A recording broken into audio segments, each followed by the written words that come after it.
Hello friends, welcome to exam तक। तो friends, अगर आप सीटेट का फॉर्म फिलअप किया है आपने और सीटेट का एग्ज़ाम देने जा रहे हैं तो आई होप आपकी तैयारी बहुत अच्छी होगी और आपने तैयारी बहुत अच्छी की होगी फ्रेंड्स। तो अब मैं आप लोगों के सामने प्रीवियस ईयर पेपर लेकर के आया हूँ। हाँ फ्रेंड्स, प्रीवियस ईयर पेपर में अब आप अपनी तैयारी को आसानी से चेक कर सकते हैं कि आप कितना स्कोर कर पा रहे हैं। तो मैं प्रीवियस ईयर के 30 क्वेश्चन कराऊंगा, बहुत कम टाइम में कराऊंगा। आपको 30 क्वेश्चन में आपका एनालिसिस करना है आप कहाँ पर हैं फ्रेंड्स। अब क्योंकि अब पढ़ाई का समय नहीं है, बहुत जल्द सीटेट के एडमिट कार्ड आने वाले हैं और बहुत जल्द ही आपका एग्ज़ाम होने वाला है। तो आप प्रीवियस ईयर से आपका स्कोर देख सकते हैं आपका क्या रहेगा।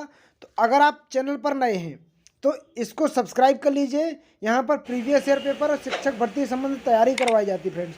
तो आज मैं प्रीवियस ईयर का 2021 का आई सेट लेकर के आया हूँ, जो 2021 लास्ट में हुआ था। तो आई सेट लेकर के आया हूँ। तो आप बताइएगा आपका आउट ऑफ 30 कितना स्कोर रहा है। और पूरा वीडियो देखने के बाद अपने फ्रेंडों को ज़रूर शेयर कीजिएगा। चलते हैं क्वेश्चन किस प्रकार के। सबसे पहले अपन बाल विकास के क्वेश्चन लगाने वाले हैं। CDP, child development pedagogy, CDP का आउट ऑफ 30 आपका स्कोर क्या रहेगा, आप ज़रूर बताइएगा। तो फ्रेंड्स, जैसे कि आपको क्वेश्चन नंबर फर्स्ट आ गया आप लोगों के सामने। क्वेश्चन नंबर फर्स्ट देखिएगा, आपके लिए है क्वेश्चन नंबर फर्स्ट। सीडीपी का एक खेल क्रिया के दौरान, देखिए, एक खेल क्रिया के दौरान चोट लगने पर रोहन रोने लगा। यह देखकर उसके पिता ने कहा, लड़कियों की तरह व्यवहार न करो, लड़के रोते नहीं हैं। पिता का यह कथन क्या है? तो फ्रेंड्स, जो इंग्लिश लैंग्वेज वाले हैं वो इंग्लिश में पढ़ सकते हैं फ्रेंड्स। आपके लिए इंग्लिश भी दिया गया है, हिंदी भी दिया गया है। मैंने दोनों लैंग्वेज को कवर करने की कोशिश की है फ्रेंड्स। तो इसमें अब देखिए, इसका करेक्ट आंसर जाएगा फ्रेंड्स आप लोगों को, क्या लैंगिक रूढ़िबद्धता को दर्शाता है, लैंगिक रूढ़िबद्धता को चुनौती देता है, लैंगिक भेदभाव को कम करता है, लैंगिक समानता को बढ़ावा देता है। तो फ्रेंड्स, करेक्ट आंसर जाएगा, जिन लोगों ने आंसर दिया है लैंगिक रूढ़िबद्धताओं को दर्शाता है, ये करेक्ट आंसर जाएगा। जिनने ए पर क्लिक किया है वो उनका करेक्ट आंसर रहेगा फ्रेंड्स। चलते नेक्स्ट क्वेश्चन पर अपन। क्वेश्चन नंबर सेकंड आ गया फ्रेंड्स आप लोगों के सामने। सेकंड का बताइएगा, एक प्रगतिशील कक्षा में क्या होगा? अध्यापक को अटल, फ्रेंड्स सेकंड का क्वेश्चन थोड़ा सा ये देखिए, एक प्रगतिशील कक्षा में आपका क्या होगा, आपको बताना है। एक प्रगतिशील कक्षा में अध्यापक को अटल पाठ्यक्रम का पालन करना चाहिए, विद्यार्थियों को प्रतिस्पर्धा पर बल देना चाहिए, ज्ञान की संरचना मौके प्रदान करना चाहिए, या विद्यार्थियों को उनके अकादमिक अंकों को नामांकित कराना चाहिए। तो 2 का सभी लोग बताइए। तो करेक्ट आंसर 2 का जाएगा। जिन लोगों ने सी आंसर दिया एकदम करेक्ट आंसर है 2 का सी, ज्ञान की संरचना हेतु उनको प्रचुर मौके प्रदान करना चाहिए, ये वाला करेक्ट आंसर रहेगा फ्रेंड्स। चलते नेक्स्ट क्वेश्चन पर। 2 का सी आ गया फ्रेंड्स। सी बताइएगा आप, एक गतिविधि के दौरान छात्रों को संघर्ष करते हुए देख एक अध्यापिका बच्चों को संकेत और इशारे जैसे क्या करें कैसे प्रदान करने का फैसला लेती है। लेव वाइगोत्स्की के सिद्धांत के अनुसार अध्यापिका की यह योजना क्या होगी? बच्चों को अधिगम के लिए अनुप्रेरित निष्प्रेरित करेगी, अधिगम के लिए पाण आधारभूत संरचना का काम करेगी, छात्रों में व्यवहार निकास प्रवृत्तियाँ पैदा करेगी, या अधिगम में प्रक्रियाओं को अर्थहीन होगी। तो 3 का करेक्ट आंसर आई होप आप दे चुके होंगे। करेक्ट आंसर बी जाएगा। जिन लोगों ने अधिगम के लिए पाण आधारभूत संरचना काम करेगी, ये आंसर क्लिक किया है, करेक्ट आंसर ये जाएगा। चलते नेक्स्ट क्वेश्चन पर फ्रेंड्स। क्वेश्चन नंबर नेक्स्ट आ गया फ्रेंड्स आप लोगों के सामने। नेक्स्ट है, बच्चों के समाजीकरण संदर्भ में निम्न में कौन सा कथन सही है? आपको पॉजिटिव आंसर देना है फ्रेंड्स।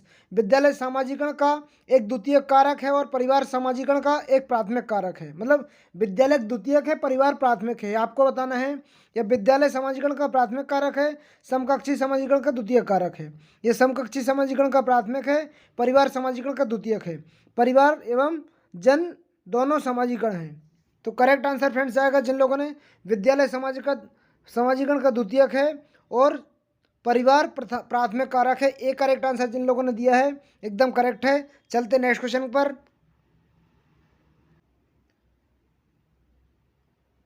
क्वेश्चन नंबर 5 आ गया फ्रेंड्स आप लोगों के सामने। बहुबुद्धि सिद्धांत जोर देता है, बहुबुद्धि सिद्धांत किस पर जोर देता है? बहुबुद्धि केवल, अब देखिए फ्रेंड्स, जिनमें केवल आता है ये आपको आंसर, अगर आप सीटेट देने जा रहे हैं ये गलत माना जाता है। तो ये तो आपका गलत हो जाएगा। अब दूसरा है, एक आयाम में बुद्धिमत्ता अन्य सभी आयामों की बुद्धिमत्ता पर निर्भर करती है। अब देखिए, एक आयाम में सारी बुद्धिमत्ता निर्भर नहीं करेगी। थर्ड है, बुद्धिमत्ता की विभिन्न दशाएं हैं, मतलब बहुबुद्धि का सिद्धांत हार्वर्ड गार्डन महोदय ने दिया था। तो बहुबुद्धि में बहुत सारी हार्वर्ड गार्डन ने विशेषताएं बताई थी। तो सी एकदम करेक्ट आंसर जाएगा। जिन लोगों ने सी आंसर दिया एकदम करेक्ट आंसर जाएगा 5 का सी। चलते हैं नेक्स्ट क्वेश्चन पर फ्रेंड्स। अब आगे फ्रेंड्स, लॉरेंस कोहलबर्ग के सिद्धांत के अनुसार किसी कार्य को इसलिए करना क्योंकि दूसरे इसे स्वीकृति देते हैं। लॉरेंस कोहलबर्ग में होते हैं फ्रेंड्स। तो किसी कार्य को इसलिए करना क्योंकि दूसरे इसे स्वीकृति देते हैं नैतिक विकास के चरण को दर्शाता है। प्रथापूर्व, प्रथागत, उत्तर प्रथागत, अमूर्त, संक्रियात्मक। तो फ्रेंड्स, लॉरेंस कोहलबर्ग ने नैतिक विकास का सिद्धांत दिया था। तो करेक्ट आंसर जाएगा जिन लोगों ने प्रथागत आंसर दिया है फ्रेंड्स। प्रथागत एकदम करेक्ट आंसर है। प्रथागत सही आंसर रहेगा। चलते हैं नेक्स्ट क्वेश्चन पर फ्रेंड्स। अब क्वेश्चन नंबर नेक्स्ट आ गया फ्रेंड्स आपको लोगों के सामने। लेव वाइगोत्स्की का सामाजिक सांस्कृतिक परिप्रेक्ष्य अधिगम प्रक्रिया में महत्व का जोर देता है।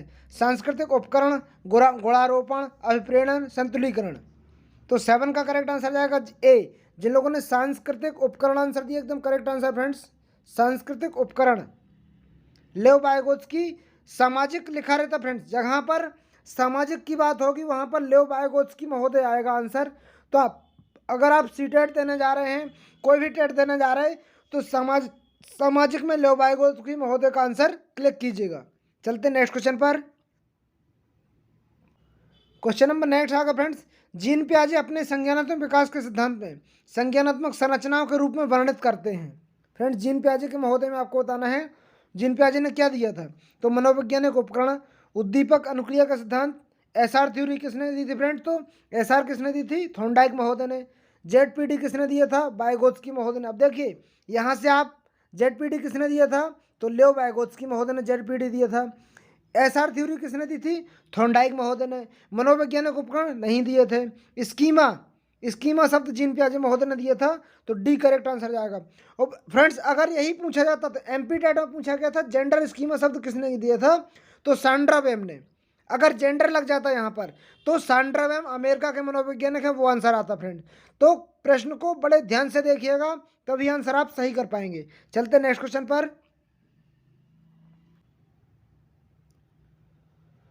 क्वेश्चन नंबर 9 आ गया फ्रेंड्स आपको लोगों के सामने। जीन पियाजे के संज्ञानात्मक विकास के सिद्धांत में पूर्व संक्रियात्मक अवस्था में विकास का मुख्य गुण होता है अमूर्त सोच का विकास, विचार सोच में केंद्रीकरण, परिकल्पित निगमन सोच या संरक्षणात्मक पदार्थों को क्रमबद्ध करने की क्षमता। तो जीन पियाजे में पूर्व संक्रियात्मक अवस्था का मुख्य गुण क्या होता है फ्रेंड्स। तो जीन पियाजे में पूर्व संक्रियात्मक का मुख्य गुण करेक्ट आंसर जाएगा जिन लोगों ने आंसर दिया है 9 का। तो फ्रेंड्स, जिन लोगों ने आंसर दिया है विचार सोच केंद्रीकरण एकदम करेक्ट आंसर है, विचार सोच केंद्रीकरण। चलते हैं नेक्स्ट क्वेश्चन पर फ्रेंड्स। अब क्वेश्चन नंबर 10 आ गया फ्रेंड्स आप लोगों के सामने। विकास के संदर्भ में निम्न में से कौन सा कथन सही है। विकास के संदर्भ में कौन सा कथन सही है।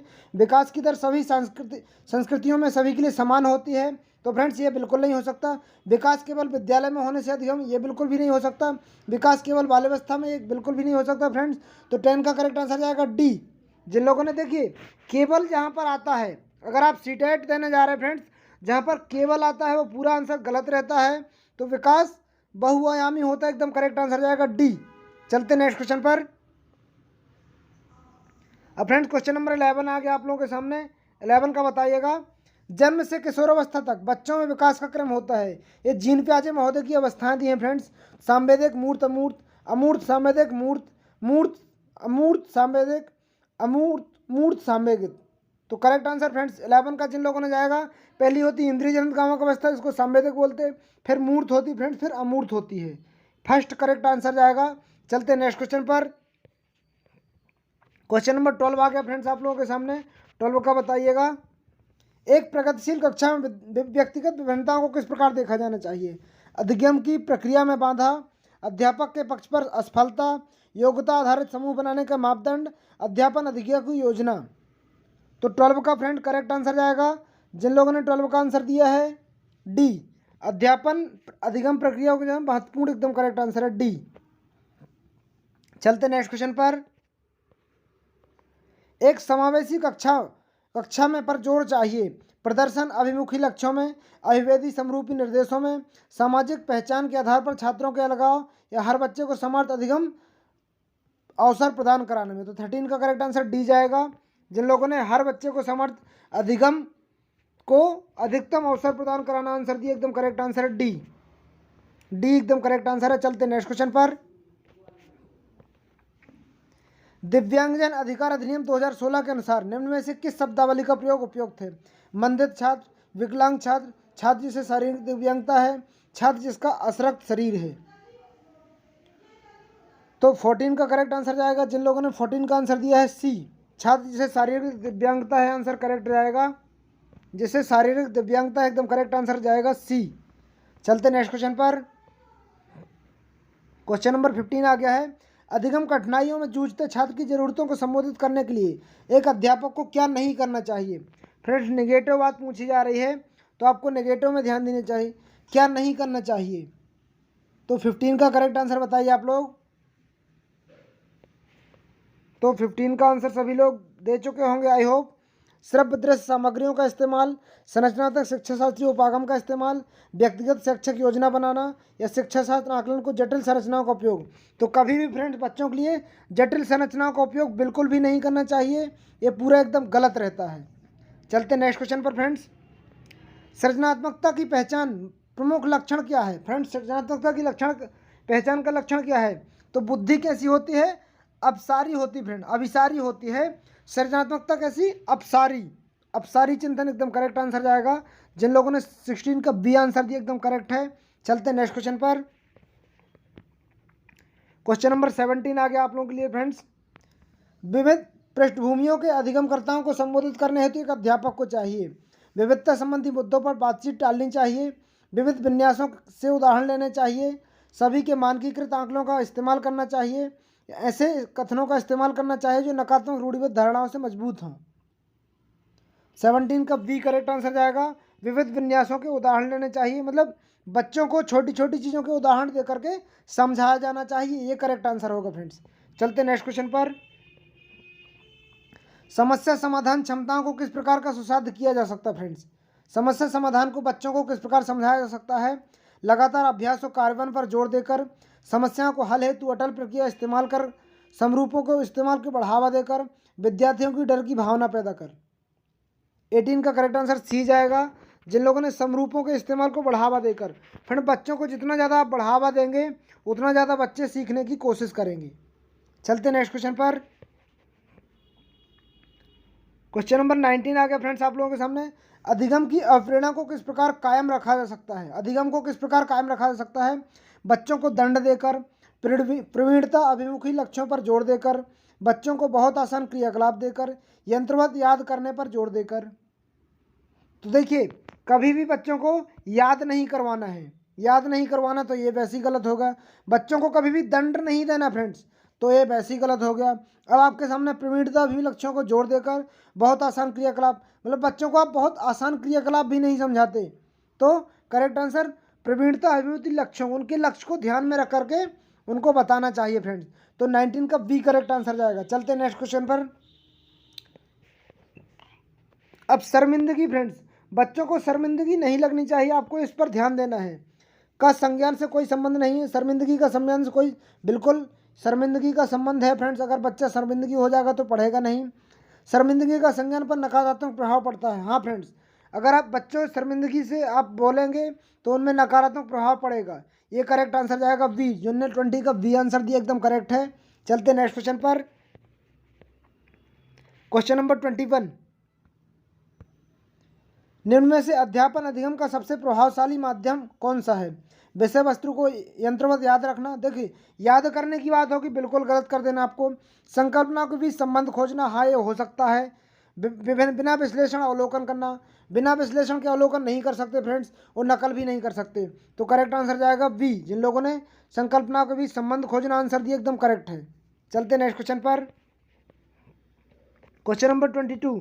अब फ्रेंड्स आंसर कैसे लगाना आपको ये याद रहना चाहिए, आपको आंसर कैसे कट करना है। एक अध्यापक को दिए गए किसी कार्यकलाप में छात्रों की विभिन्न त्रुटियों का विश्लेषण करना चाहिए, क्योंकि इसके आधार पर वह दंड की मात्रा निर्धारित करती है। त्रुटियों की समझ अध्यापन अधिगम प्रक्रिया के लिए अर्थपूर्ण है। इसके आधार पर ज़्यादा त्रुटियां करने वाले छात्रों को दूसरे छात्रों से अलग करती है। केवल त्रुटियों में शोधन पर निर्भर करती है। तो 22 का करेक्ट आंसर जाएगा। जिन लोगों ने 22 का बी आंसर दिया है, त्रुटियों की समझ अध्यापन अधिगम के लिए प्रक्रिया अर्थपूर्ण है। अर्थपूर्ण एकदम करेक्ट आंसर जाएगा। चलते नेक्स्ट क्वेश्चन पर फ्रेंड्स।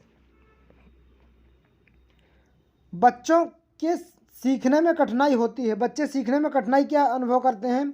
सूचना अलग अलग टुकड़ों में प्रस्तुत की जाए, वो आंतरिक रूप से अप्रेरित हो, अधिगम सामाजिक संदर्भ हो, विषय वस्तु बहुरूपों में प्रस्तुत किया गया हो।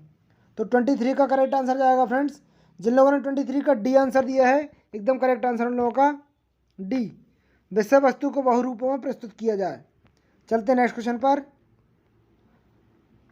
अधिगम की सर्वोत्तम अवस्था कौन सी है फ्रेंड्स? उत्तेजना, उच्च उत्तेजना भय, निम्न उत्तेजना भय, संतुलित उत्तेजना कोई भय नहीं, उच्च उत्तेजना कोई भय नहीं। तो देखिए, संतुलित उत्तेजना और कोई भय नहीं, मतलब बच्चों को किसी प्रकार का डर नहीं रहना चाहिए और नॉर्मल सी उत्तेजना रहनी चाहिए। चलते नेक्स्ट क्वेश्चन पर।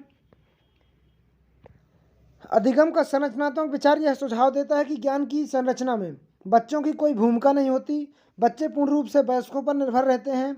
बच्चे की सक्रिय भूमिका निभाते हैं। तो 25 का करेक्ट आंसर जाएगा। बच्चे हमेशा सक्रिय भूमिका निभाते हैं, करेक्ट आंसर है फ्रेंड्स।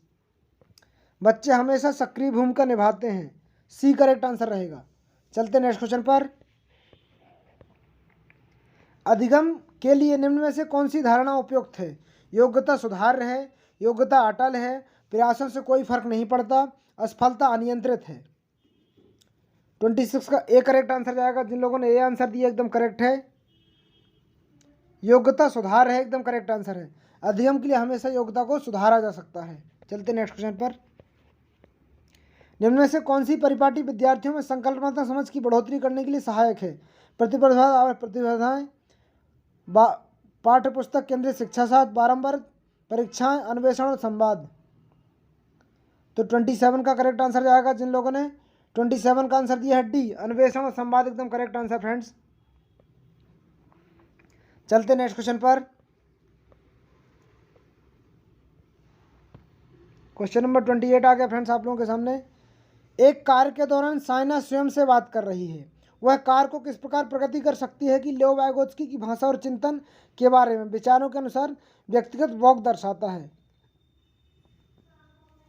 संज्ञानत अपरिपक्वता, स्वनियमन या आत्मकेंद्रितता या मनोवैज्ञानिक विकार। तो 28 का करेक्ट आंसर जाएगा। जिन लोगों ने बी आंसर दिया है स्वनियमन, मतलब वह अपने आप से बात कर रही है, नहीं स्वनियमन है। चलते नेक्स्ट क्वेश्चन पर। मूल्यांकन पद्धतियों का लक्ष्य होना चाहिए विद्यार्थियों को नामांकित करना, योग्यता आधारित समूहों में विद्यार्थियों को विभाजित करना, विद्यार्थियों की जरूरतें और आवश्यकताओं की पहचान करना, पुस्तकें वितरण हेतु उच्च अंक प्राप्त करने वाले विद्यार्थियों की पहचान करना। 29 का करेक्ट आंसर जाएगा। जिन लोगों ने सी आंसर दिया एकदम करेक्ट आंसर है 29 का सी, विद्यार्थियों की जरूरतों और आवश्यकताओं की पहचान करना। चलते आज के अंतिम क्वेश्चन पर फ्रेंड्स। बाल विकास का अंतिम क्वेश्चन है, बच्चों के विकास में व्यक्तिगत विभिन्नताओं को किस प्रकार प्रतिरोपित किया जाता है? केवल आनुवंशिकता पर। देखिए, जिसमें फ्रेंड्स केवल लगा हो वो बिल्कुल गलत होता है। केवल पर्यावरण बिल्कुल गलत है, ना आनुवंशिकता ना पर्यावरण, ये भी गलत है फ्रेंड्स। तो कौन सा बचा? आनुवंशिकता पर्यावरण। तो करेक्ट आंसर ये जाएगा। तो फ्रेंड्स ये थे बाल विकास के 30 क्वेश्चन। अगर आप सीटेट देने जा रहे हैं फ्रेंड्स तो ज़रूर वीडियो देखिएगा और अपने फ्रेंडों को ज़रूर शेयर कीजिएगा। और इसी टाइप के वीडियो अगर आप चाहते हैं तो कमेंट बॉक्स में कीजिए, आपको सारे ओल्ड पेपर सॉल्व करवा दूंगा। तो एग्ज़ाम में आप इजी 130 140 प्लस स्कोर कर पाएंगे, क्योंकि अब पढ़ने का वक्त नहीं है, आपको आजमाने का है।